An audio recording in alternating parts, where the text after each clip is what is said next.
भगवान शिव का पावन महीना सावन 22 जुलाई से शुरू हो रहा है। इस सावन महीने में 5 सोमवार पड़ेंगे और सावन का पवित्र महीना 19 अगस्त दिन सोमवार को समाप्त हो जाएगा। सावन का महीना भगवान शिव को अति प्रिय होता है। सावन के महीने में भगवान शिव का जल अभिषेक करना बहुत ही शुभ माना जाता है।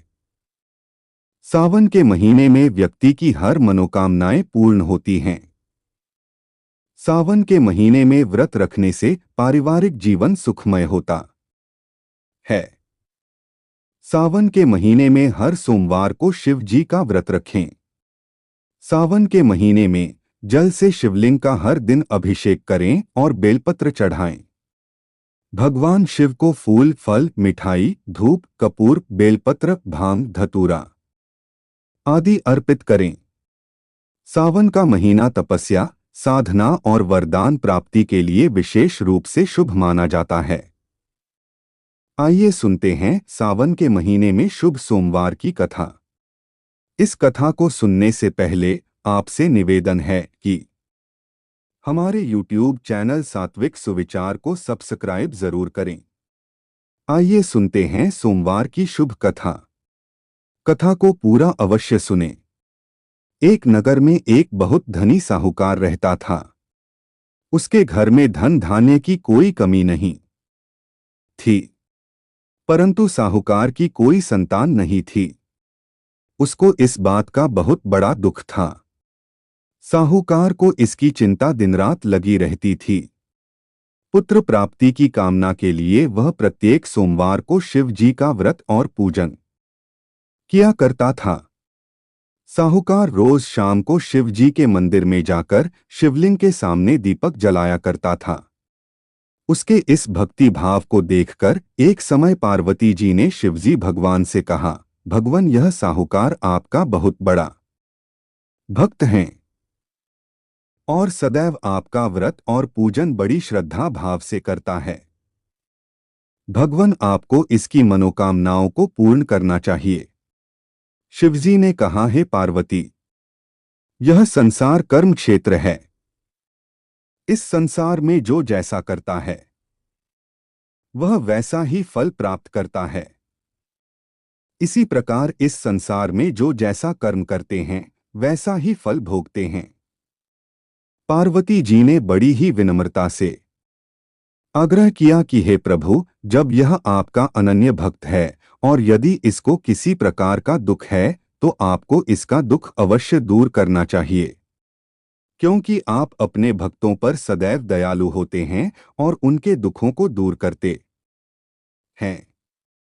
यदि आप ऐसा नहीं करेंगे प्रभु, तो मनुष्य आपकी सेवा, व्रत और पूजा क्यों करेंगे? पार्वती जी का ऐसा आग्रह देख भगवान शिव कहने लगे, हे पार्वती, इसके कोई पुत्र नहीं है। इसी चिंता में यह अति दुखी रहता है। इसके भाग्य में पुत्र न होने पर भी मैं इसको पुत्र प्राप्ति का वरदान देता हूं, परंतु साहूकार का यह पुत्र केवल 12 वर्ष तक ही जीवित रहेगा। इसके पश्चात वह मृत्यु को प्राप्त हो जाएगा। इससे अधिक में और कुछ इसके लिए नहीं कर सकता। भगवान शिव और पार्वती की यह सब बातें साहूकार सुन रहा था। भगवान शिव और पार्वती की बातें सुनकर साहूकार को कोई प्रसन्नता न हुई। वह पहले जैसा ही रहा। कुछ समय बाद साहूकार की पत्नी गर्भवती हुई और उसके घर में एक बहुत ही सुंदर पुत्र का जन्म हुआ। साहूकार के घर में सभी लोगों ने बहुत खुशी मनाई, परंतु साहूकार को अपने पुत्र के बारे में सब जानकारी थी। साहूकार यह पता था कि उसका पुत्र केवल 12 वर्ष तक ही जीवित रहेगा, इसलिए साहूकार बहुत अधिक प्रसन्न नहीं था। परंतु इस यह भेद को साहूकार ने किसी को नहीं बताया। धीरे धीरे साहूकार का बेटा बड़ा होता गया। जब वह 11 वर्ष का हुआ तब उसकी माता ने उसके विवाह के लिए अपने पति साहूकार से कहा। साहूकार ने कहा कि मैं अभी इसकी शादी नहीं करूंगा। सबसे पहले मैं अपने पुत्र को काशी पढ़ने के लिए भेजूंगा। फिर साहूकार ने अपने पुत्र के मामा को बुलवाया और उससे कहा कि तुम इसको अपने साथ विद्या ग्रहण करने के लिए काशी ले जाओ। इतना कहकर साहूकार ने अपने साले को बहुत सारा धन दिया और कहा कि इसको अपने साथ ले जाओ। रास्ते में कहीं भी तुमको यज्ञ और ब्राह्मण दिखे तो वहां यज्ञ करना और ब्राह्मणों को भोजन करवाना। अपने पिता की आज्ञा मानकर बेटा अपने मामा के साथ काशी विद्या के लिए चल पड़ा। पिता की आज्ञा अनुसार रास्ते में यज्ञ और ब्राह्मणों को भोजन करवाते काशी जा रहे थे। तभी रास्ते में एक बड़ा राज्य पड़ा। उस राज्य के राजा की लड़की का विवाह था और दूसरा राजा जो अपने पुत्र का विवाह कराने के लिए बारात लेकर आया था, उसका लड़का एक आंख से काना था।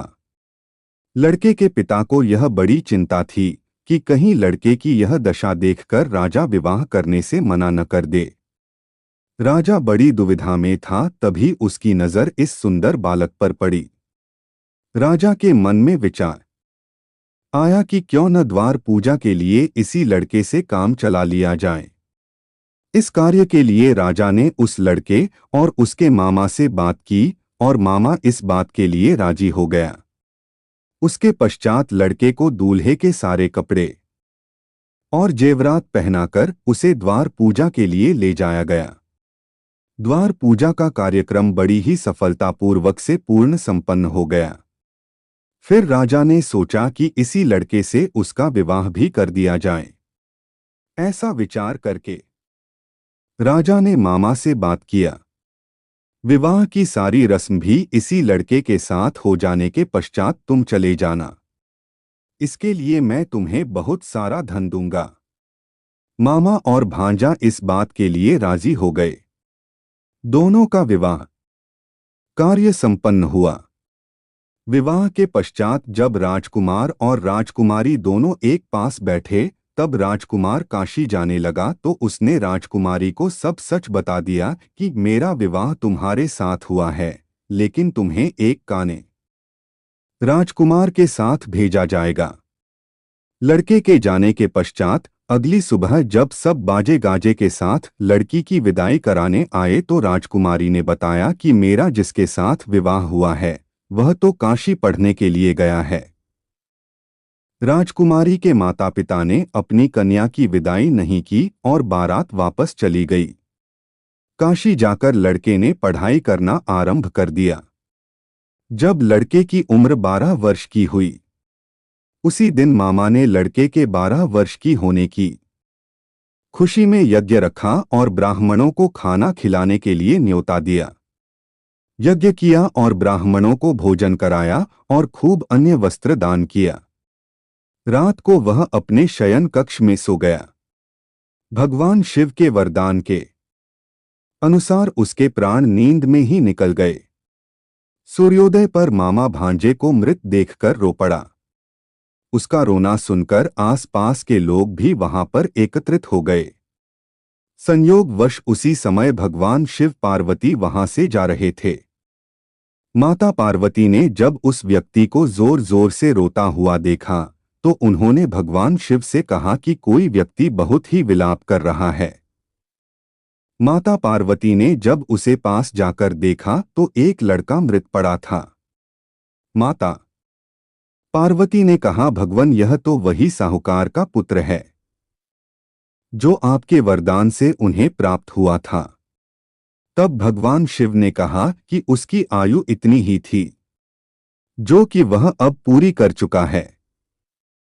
माता पार्वती ने कहा कि भगवान आप इसको जीवन दान वरदान के रूप में दे, नहीं तो उसके माता पिता रो रो कर मर जाएंगे। माता पार्वती का यह आग्रह सुनकर भगवान शिव ने उस लड़के को जीवन दान दे दिया। शिव की कृपा से वह लड़का जीवित हो गया। माता पार्वती और शिव अपने धाम कैलाश पर्वत लौट गए। उसकी पश्चात मामा और वह लड़का इसी प्रकार यज्ञ करते और ब्राह्मणों को भोजन करवाते हुए अपने घर के लिए वापस चल पड़े। रास्ते में वह उसी राज्य में आए जहां उनका विवाह हुआ था। वहां आकर उन्होंने यज्ञ करना आरंभ कर दिया। तो उस लड़के के ससुर ने उसको पहचान लिया और महल में ले जाकर उसकी बड़ी खातिर की। साथ ही बहुत ही आदर पूर्वक लड़की और जमाई को विदा किया। जब दोनों अपने शहर के निकट आए तो मामा ने कहा कि मैं पहले तुम्हारे घर जाकर खबर कर आता हूँ। जब लड़के का मामा घर पहुंचा तो देखा कि लड़के के माता पिता घर की छत पर बैठे हैं और यह प्रण कर रहे हैं कि यदि हमारा पुत्र जीवित नहीं आया तो हम दोनों भी अपने प्राण त्याग देंगे। उस लड़के के मामा ने आकर यह समाचार दिया कि आपका पुत्र आ गया है, तो उनको विश्वास नहीं हुआ। जब उसके मामा ने शपथ पूर्वक कहा कि आपका पुत्र अपनी स्त्री और बहुत सारा धन साथ लेकर आया है, तब साहूकार और उसकी पत्नी दोनों ने अपने पुत्र और बहू का आनंद के साथ दोनों का स्वागत किया और बड़ी प्रसन्नतापूर्वक साथ रहने लगे। इस प्रकार से जो कोई भी व्यक्ति इस सोमवार व्रत कथा को सच्चे मन से सुनता है अथवा इस कथा को प्रेम पूर्वक पढ़ता और सुनता है, उसकी समस्त मनोकामना पूर्ण होती है और घर में सुख शांति और समृद्धि बनी रहती है।